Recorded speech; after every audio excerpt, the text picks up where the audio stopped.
All right, diving right in today, we're tackling cyberbullying, something I know you're really keen to understand better. Definitely a hot topic. Yeah, and you've sent over a ton of research on it. It's a lot, frankly. It can be. So we're here to basically distill it all down for you. No academic jargon, just the key insights. Exactly. Connect the dots, give you the bigger picture, so you not only know what cyberbullying is. But like, why it matters so much. Right, exactly. In this digital world we're living in. Perfect. And of course, we have our expert here to guide us through it all. Happy to be here. First things first, right back to basics. What is cyberbullying? Yeah, gotta start there. That explaining cyberbullying research you said, well, they define it as bullying, but through like digital and electronic communication. Okay, makes sense, but that seems kind of broad. It is, but the important thing is that source really stresses the intention behind it.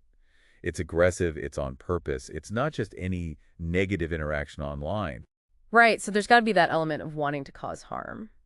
Gotcha. So is this just like regular bullying, but it's online? Not quite. They both have those core things, that intentionality we talked about, the repetition, the power imbalance. But when you move it It online, gets worse. way worse. Like that same research points out, the internet's always there, 2047. There's no escaping it. Oof, yeah. No more like leaving it at school. It's constant. Plus, remember that anonymity piece? Oh, right. Hiding behind fake profiles and all that? Exactly. Bullies feel like there's no immediate consequences. So the power dynamic is totally skewed. The victim feels helpless. And it can reach so many more people too, right? Oh, absolutely. Not just your classroom, not just your neighborhood. Humiliation on a global scale. That's kind of terrifying when you think about it. It's not just kids being mean, it's a whole other level of harm. Definitely. And speaking of harm, the research had some pretty disturbing stats, didn't it? Oh, yeah. Linking cyberbullying to like substance abuse, violence, even risky sexual behavior in young people. And that's just the tip of the iceberg, right? It goes so much deeper psychologically. Think about the anxiety, the depression. The long-term mental health struggles. Exactly. But some people still see it as teen drama or whatever. Oh, I know. But there's this one statistic that just stopped me in my tracks. The difference in substance abuse rates between those who've been cyberbullied and those who hadn't. Yeah, it's huge. And you got to wonder, why is that? Well, the research talks about the isolation and shame victims feel. Right? Leads to unhealthy coping mechanisms. And online, it's so easy to be exposed to bad influences you wouldn't encounter otherwise. True. So it's not just the bullying itself, it's the ripple effect it has on their choices, their whole environment. Exactly that. And then you've got the problem of, well, how permanent everything is online. Oh, yeah, good point. Think about it. Something hurtful gets posted, it can haunt you forever. Even if it's deleted. Screenshots exist, recares exist, and good luck finding the bully if they're anonymous. It's like adding another layer of impossible to an already impossible situation. It is. And then things can go viral so fast online.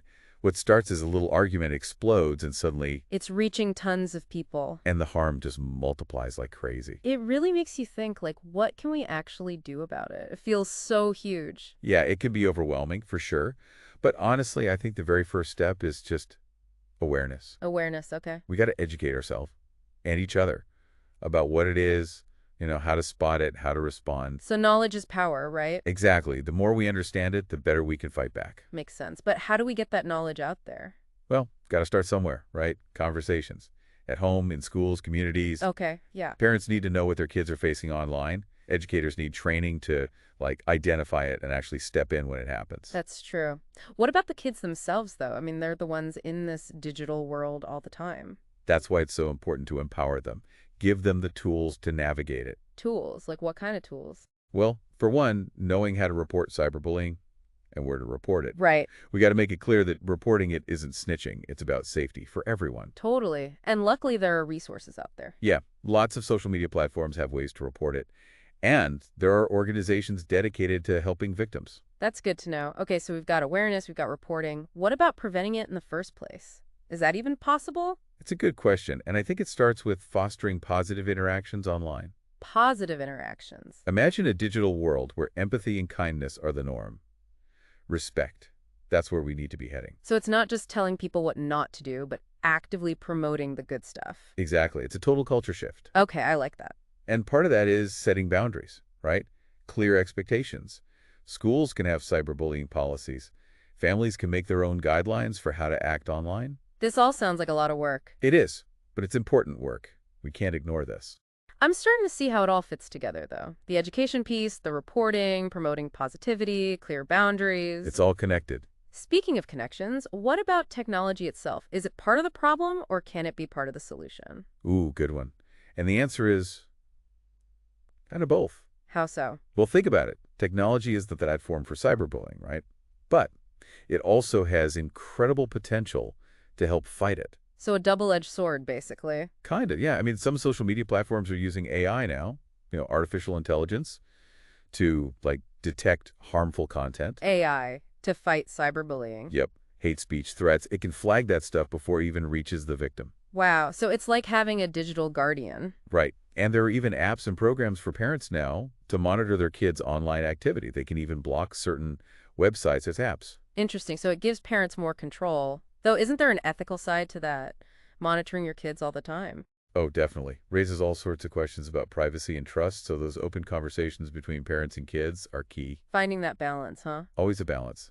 Because technology is a tool, it can be really valuable, but you got to use it responsibly, ethically. I get that. But technology is always changing too, right? Exactly. What works today might not work tomorrow, so we got to stay informed and be willing to adapt. This is a lot to think about. Honestly, it makes me wonder, is there any hope for a future without cyberbullying? I know it feels kind of impossible, right? Yeah, But listening to you talk about solutions, about how tech can actually help, I'm realizing it's only one part of it. it is. Tech is just a tool. Cyberbullying, it's a human problem. So to really fix it, we need to change how we act online. 100%. We need a digital world that's built on empathy, respect, inclusivity. It's like the golden rule, but online. Exactly. Treat others how you want to be treated. Simple as that. Okay, but how do we actually make that happen? It's a whole culture we're talking about shifting here. Be a huge task, no doubt. But I think it starts with each of us, being mindful. Mindful of how we act online. Right. Think before you post. Think about how your words might affect someone. And speak up if you see something wrong. Don't just scroll past it. So it's individual responsibility, but also like collective action. Yeah. We got to work together to make cyberbullying unacceptable. Support the victims, hold the bullies accountable, and keep promoting those positive interactions like we were talking about. And this isn't just for young people, right? Nope. Adults can be bullies too, online. Or the victims. Exactly. It can happen to anyone. Doesn't matter your age, your background. We all have a part to play in stopping it. So big question, where do we go from here? What's the key takeaway for our listeners today? The takeaway is cyberbullying is a serious problem, but it's not unbeatable. If we understand it, talk about it, promote good behavior online, and if we work together, We can actually make a difference. we can create a digital world where everyone feels safe, respected, empowered. I like that. Safe, respected, and empowered. It's definitely something worth fighting for. And thinking about all of this, it makes me wonder with how far online content can reach and how permanent it is. What responsibility do we have to protect ourselves and others from cyberbullying?